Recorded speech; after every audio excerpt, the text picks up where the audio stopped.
सास पार्ट 2।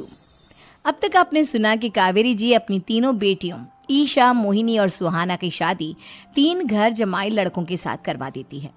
उन्हें लगता है कि ये लड़के शायद घर का कामकाज संभाल लेंगे, लेकिन उनके तीनों घर जमाई बहुत आलसी थे। वो नौकरी भी नहीं करते थे और बाहर का काम भी नहीं। कावेरी जी ने अपनी बेटियों से कहा कि वो प्रेगनेंसी का बहाना बनाकर अपने पतियों को सबक सिखाए। अब सुनिए आगे। मम्मी, आपने जैसा कहा था हमने वैसा ही किया, लेकिन देखिए ना, विवेक का हाल तो वैसा का वैसा ही है। घर में ना सुबह का नाश्ता बनता है और ना खाना। नौकरी पर जाने की बात करूं तो खाने को दौड़ते हैं मुझे। हाँ मम्मी, मैंने भी सुमित को कितनी बार कहा कि अगर नौकरी नहीं करनी तो कोई छोटी सी दुकान ही खोल लो, घर का खर्चा कैसे चलेगा। देखो दोपहर के 12 बजने आए और जनाब अभी तक सो रहे हैं। हाँ मम्मी, ईशा और सुहाना ठीक कहती हैं। अविनाश का भी यही हाल है। जब मैंने अपनी प्रेगनेंसी के बारे में कहा तो मुझसे कहने लगा, अरे दूसरी लड़कियां तो 9-9 महीने तक नौकरी करती है, बस डिलीवरी के टाइम छुट्टी लेती है। मोहिनी, तुम भी नौकरी करो। अब मुझे कहाँ नौकरी मिलेगी। मम्मी बताओ अब मैं क्या करूँ।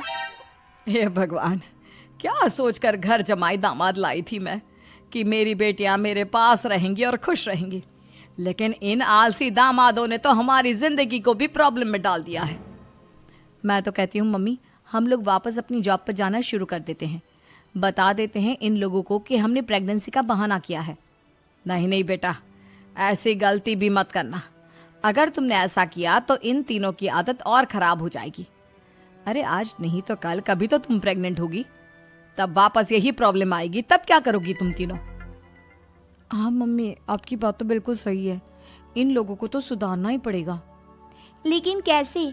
अपने बच्चों के आने की खबर सुनकर भी इन लोगों पर कोई असर नहीं हो रहा। पैसे कमाने के लिए घर से बाहर निकलना ही नहीं चाहते ये तीनों। अब मेरे दिमाग में एक प्लान आया है। तुम तीनों चिंता मत करो, उन तीनों को बुलाओ, फिर मैं बात करती हूँ। थोड़ी देर बाद कावेरी जी अपने तीनों दामादों को सामने बुलाकर अपनी बात कहना शुरू करती हैं।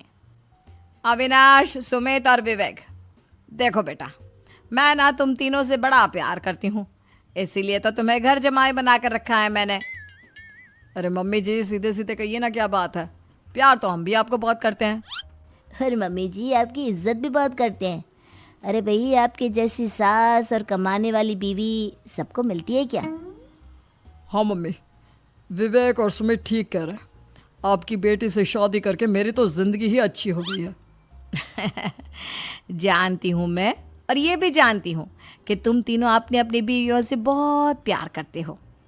बेटा, बात ऐसी है कि हमारे कुल गुरु ने कहा है कि प्रेग्नेंट होने के बाद मेरी तीनों बेटियां शुरू के 4 महीने हमारे गांव में जाकर रहेगी, जहां मेरे चाचा जी रहते हैं। अरे लेकिन क्यों मम्मी, गांव में जाकर रहने की क्या ज़रूरत है इन तीनों को। वो क्या है ना बेटा, हमारे परिवार को एक श्राप है। अगर मेरी बेटियों ने यहाँ पर बच्चा पैदा करने की कोशिश की तो उनके बच्चों को कुछ भी हो सकता है। इसलिए अब से लेकर 4 महीने पूरे होने तक इन्हें गांव वाले घर में रहना पड़ेगा। हाँ तो इसमें प्रॉब्लम क्या है मम्मी जी, हम भी वहाँ जाकर रहेंगे, पिकनिक मनाएंगे। अरे भाई, बीवी जहाँ हम भी वहाँ। हाँ यार, आइडिया तो बहुत अच्छा है। शहर की ज़िंदगी में रह रहकर परेशान हो चुके हैं, अब कुछ दिन गांव में बिताएंगे। तुम लोग समझने की कोशिश क्यों नहीं करते।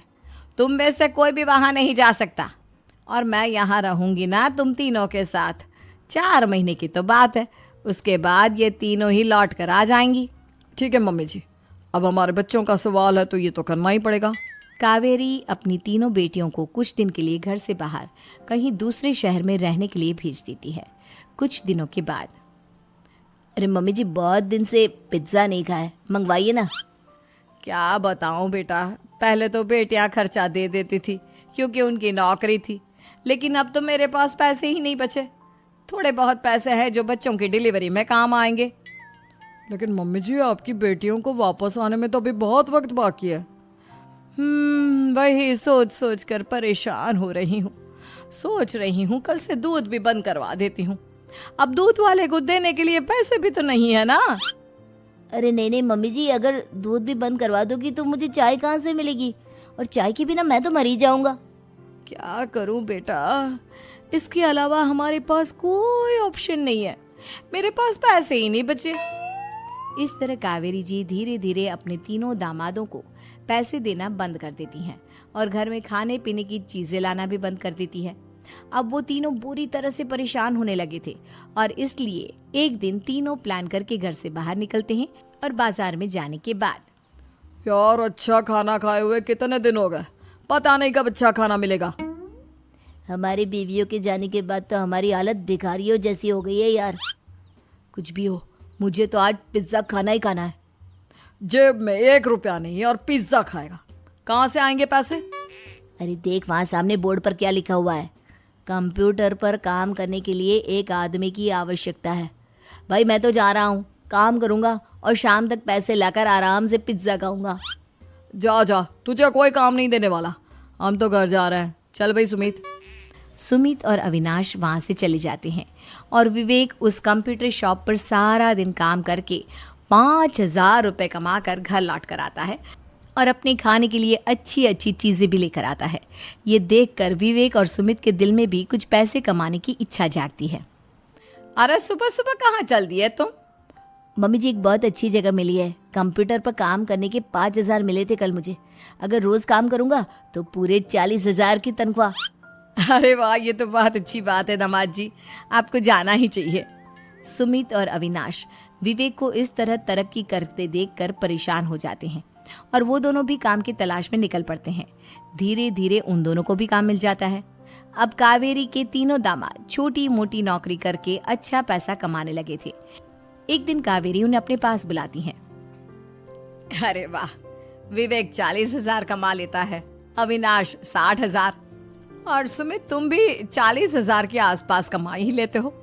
कुल मिलाकर तुम अच्छे खासे पैसे कमा रहे हो बेटा। हाँ मम्मी जी, बहुत मज़ा आता है जब महीने के एंड में मोटी रकम हाथ में आती है। पूछिए मत मम्मी जी, घर में रहकर रोटी बना बना कर और तो जैसा महसूस होने लगा था मुझे तो। हाँ बेटा, तुम तीनों की बात तो बिल्कुल ठीक है।